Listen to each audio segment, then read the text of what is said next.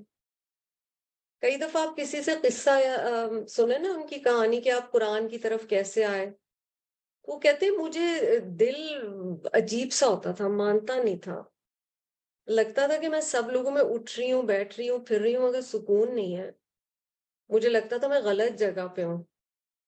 تو اگر کسی کو ایسے لگتا ہے تو سبحان اللہ، congratulations. That's a good thing. اب آپ صلی اللہ علیہ وسلم کا سوچئے بچپن سے حق کی تلاش میں ہیں. اللہ تعالیٰ کہہ رہے ہیں وَوَجَدَكَ ضَالًّا فَهَدَىٰ، ہم نے ہدایت دی آپ کو، ہم سیدھے راستے کی طرف لے آئے. وَوَجَدَكَ عَائِلًا فَأَغْنَىٰ، یہ ہم میں سے کتنوں نے ایکسپیرئنس کیا ہوگا زندگی کسی سٹیج پہ کہ فائنینشلی بہت ہاتھ تنگ تھا اور پھر رب نے مال دے دیا. اغنا، یہاں پھر آپ غنا کا کانسیپٹ دیکھ رہے ہیں. مے بی انشاءاللہ we'll need a separate class on غنا. That concept is so strong. پر نبی اکرم صلی اللہ علیہ وسلم کے ہاتھ میں کچھ نہیں تھا اور پھر رب تعالیٰ نے انہیں غنی بنایا، دوسروں پہ ڈپینڈنس سے ہٹایا. بی بی خدیجہ کے آنے سے اتنا زیادہ فائنینشیل سپورٹ ہے. یہ نعمتیں یاد کرنے سے کیا ہوتا ہے؟ ہم کہتے ہیں نا آج کل کے دور میں، اور بہت اچھی سوچ ہے، گریٹفل تھنکنگ، گریٹیٹیوڈ، مائنڈ فلنس. اس سب کے معنی کیا ہیں؟ اپنی نعمتوں کو یاد کرو. یہ سب بول کر اللہ سبحانہ وتعالیٰ کیا فرما رہے ہیں؟ اب تم نے آگے کیا کرنا ہے جب تمہیں رب نے یہ نعمتیں عطا کی. So you've been in that position. What should you do? There's great lessons over here. فَأَمَّا الْيَتِيمَ فَلَا تَقْهَرْ. You've been a yatim once. You were a kid with no father. اب تمہیں آگے کیا کرنا ہے؟ یہ مجھے اور آپ کو کیا سکھا رہا ہے؟ اگر کبھی میرا ہاتھ تنگ تھا تو میرا رویہ ان لوگوں کے ساتھ کیسا ہونا چاہیے جن کا اس وقت ہاتھ تنگ ہے. اگر میرے پاس کبھی ہدایت نہیں تھی یا مجھے نہیں پتا تھا کہ کیا کرنا ہے مجھے قرآن کے راستے پہ، تو اب میرا رویہ کیسا ہونا چاہیے ان کے ساتھ جو وہی غلطیاں کر رہے ہیں. اللہ تعالیٰ کئی دفعہ ہم سے کچھ چیزیں کرواتے ہیں. یہاں تو نبی صلی اللہ علیہ وسلم کے یتیم ہونے کی بات ہے، پر آپ نے ایکسپیرئنس کیا ہوگا لائف میں، کئی دفعہ اللہ سبحانہ وتعالیٰ زندگی میں ہم سے کچھ خطائیں کرواتے ہیں تاکہ ہمارا دل نرم ہو ان لوگوں کے لیے جو ویسی ہی خطائیں کر رہے ہیں، اور جب ہم انہیں دعویٰ کریں تو ہم ان کی سچویشن کو سمجھ سکیں. اور اگر کسی چیز سے ہم گزرے ہیں اور کوئی اور اس چیز سے گزر رہا ہے تو ہمیں ان کے ساتھ کیا کہا جا رہا ہے؟ فَأَمَّا الْيَتِيمَ فَلَا تَقْهَرْ. یہ نہیں کہا گیا کہ یتیم کے سر پہ ہاتھ پھیرو یا بہت پیار کرو یا اسے مال دو. فَلَا تَقْهَرْ، اس کے ساتھ سختی کا برتاؤ نہیں کرنا. Because usually with orphans people can be harsh. ان کے پیچھے کوئی نہیں ہے نا، نعوذ باللہ، یتیم بچوں کے پیچھے کوئی نہیں ہوتا. کوئی بھی جس طرح بھی چاہے، ورنہ ماں باپ پیچھے کھڑے ہوئے ہوتے ہیں بچوں کے at any age, at any stage. جب والدین نہیں رہتے تو کسی بھی ایج میں آپ فیر گیم ہو جاتے ہیں. تو کہا جا رہا ہے قہر نہ ہو، سختی نہ ہو. اور یہ نبی صلی اللہ علیہ وسلم میں تو سختی تھی ہی نہیں، آپ صلی اللہ علیہ وسلم کو کہہ کر ہمیں بھی کہا جا رہا ہے وَأَمَّا الصَّائِلَ فَلَا تَنْهَرْ. ہاں جی، ویری امپورٹنٹ. مانگنے والے کو جھڑکنا نہیں ہے، نہر ڈانٹنا نہیں ہے، ریبیوک نہیں کرنا. Do not chide away the beggar. Don't give money if you don't have it. Don't give money if you don't want to give it. Maybe they are professionals, maybe it's a begging mafia. Don't give them money. ڈانٹنے کا حق نہیں دیا اللہ نے، جھڑکنے کا حق نہیں دیا. Clearly یہاں پر اس آیت میں بتایا جا رہا ہے. اور سوال کرنے والا، جو لوگ دین سیکھ رہے ہیں، سکھا رہے ہیں، کئی دفعہ بہت ایسے سوال ہوتے ہیں جو آپ کیا سوچ سکتا ہے وقت نہ ہو، لیکن ہر سوال اہم ہے، ہر سوال کی عزت ہے. انلیس انسان ہے بھول جائے کوئی اور وجہ، کسی سوال کو نیچا نہیں جاننا، کسی سوال کو چھوٹا نہیں سمجھنا. ہر سوال اہم ہے. وَأَمَّا السَّائِلَ فَلَا تَنْهَرْ. اور سائل میں کوئی بھی چیز آپ سے مانگنے آ سکتا ہے، مشورہ مانگنے آ سکتا ہے، کوئی چیز بورو کرنے آ سکتا ہے، کسی چیز میں ہیلپ چاہیے وہ آ سکتا ہے. وَأَمَّا السَّائِلَ فَلَا تَنْهَرْ وَأَمَّا بِنِعْمَةِ رَبِّكَ فَحَدِّثْ. And rehearse the bounty of your Rabb. اور جو اللہ نے نعمتیں دی ہیں ان کا ذکر کریں. اور ذکر کس طرح سے کریں؟ کیا اپنے ویلتھ کا انسان ذکر کرتا ہے یا کسی اور چیز کا؟ نہیں، ہمیں صحابہ میں یہ طریقہ نظر آتا ہے. کہ جب حالات اچھے ہو جاتے تھے تو وہ زور زور سے کہتے تھے کہ تمہیں اپنے آپ کو، کہ تمہیں وہ وقت یاد ہے جب تم کچھ کھجوروں کے عوض پوری رات ہل چلایا کرتے تھے، اور آج دیکھو تم کس جگہ پہ پہنچے ہوئے ہو. ہمارا اتنا بڑا دل ہے کہ ہم کہہ سکیں کہ میں اتنے چھوٹے سے گھر میں ایک زمانے میں رہا کرتی تھی، اور اب دیکھیں اللہ نے مجھے یہ کچھ دیا ہوا ہے. ایک وقت تھا جب مجھے دین کے بارے میں کچھ نہیں پتا تھا، اور شکر الحمدللہ اللہ تعالیٰ نے مجھے اب یہ عطا کیا ہے. ایک وقت تھا جب میرے پاس کچھ بھی نہیں تھا. اس کے لیے بہت بڑا دل چاہیے. اور یہ احساس، ایک وقت تھا کہ میں اتنی بیمار تھی کہ میں بستر سے نہیں اٹھ سکتی تھی، اور سبحان اللہ اب میں یہ کام کر سکتی ہوں. یہ جب آپ کہتے ہیں نا تو آپ اللہ کی نعمت کا احساس کر رہے ہیں پبلکلی، اور ایکنالج کر رہے ہیں کہ یہ نعمتیں مجھے رب نے دی ہوئی ہیں. اس مشکل وقت سے مجھے اللہ سبحانہ وتعالیٰ نے نکالا ہے. تو کہنے میں کوئی حرج نہیں. کچھ ہمارے معاشرے میں کچھ ویسے بھی آپ دیکھیں ایک کیفیت ہے یا ایک چیز ہے، اور سرٹن جینڈرز میں زیادہ شاید ہوتی ہے. آپ اگر کسی سے پوچھیں کہ کیا آپ کی طبیعت خراب ہے، ایک تو بہت زیادہ نہیں پوچھنا چاہیے، ٹھیک ہے. ہو سکتا ہے اگلا نہیں بتانا چاہ رہا ہو، یہ میرین مجھ سے بہتر اس سبجیکٹ کو پڑھا سکتی ہیں. لیکن اگر کسی نے کوئی قریبی ہے اور اس نے پوچھ لیا، اس نے آبزرو کیا ہے، آپ نہیں بتانا چاہتے وہ اور بات ہے. آپ برا کیوں منا جاتے ہیں اگر کوئی طبیعت پوچھے؟ مجھے کیا ہوا ہے، یہ جو کیفیت ہے نا، دس از اے لیول اپ. کیوں آپ اس چیز سے بڑے ہیں کہ آپ کو کچھ ہو سکے؟ یہ تو اللہ کی مرضی ہے نا. صحت، تندرستی، مال کا ہونا نہ ہونا، زندگی میں آزمائشوں کا آنا. مجھے کیا ہوا ہے؟ نہیں ہو تو سکتا ہے سب کو، اللہ ہم سب کو اپنی عافیت اور امان میں رکھے، لیکن برا نہیں منانا چاہیے. ڈینائل میں اتنا اسٹرانگلی نہیں ہونا چاہیے کہ بس بندہ کہے. تو نعمتوں کا احساس، اور سب سے بڑھ کے کس نعمت کی تحدیث؟ ہدایت کی نعمت. اور ہدایت کی نعمت کا سب سے اچھا ذکر کرنے کا طریقہ کیا ہے؟ اسے آگے پہنچائیں، آگے پہنچائیں، آگے پہنچائیں، آگے پہنچائیں، کسی بھی طرح سے آگے پہنچائیں. یہ میرا اور آپ کا کام ہے، یہ ایم ہونا چاہیے، اس کی دعا ہونی چاہیے رمضان میں، یا اللہ مجھے ضائع ہونے سے بچا لے، مجھ سے کام لے لے، مجھے ایسا بنا دے کہ میں کسی اور کو بھی بتا سکوں.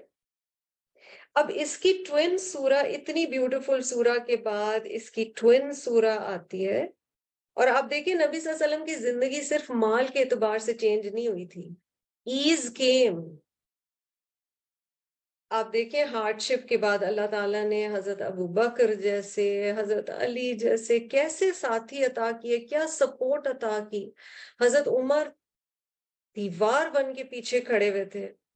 حضرت حمزہ کا ساتھ فیملی میں سے ملا. پھر نبی صلی اللہ علیہ وسلم کو what is called unconditional muta. He was an unconditional muta. He is to date. Muta is the one who has to be obeyed. جس کی فرما برداری کرنی چاہیے، بغیر غیر مشروط مطاع ہے نبی اکرم صلی اللہ علیہ وسلم.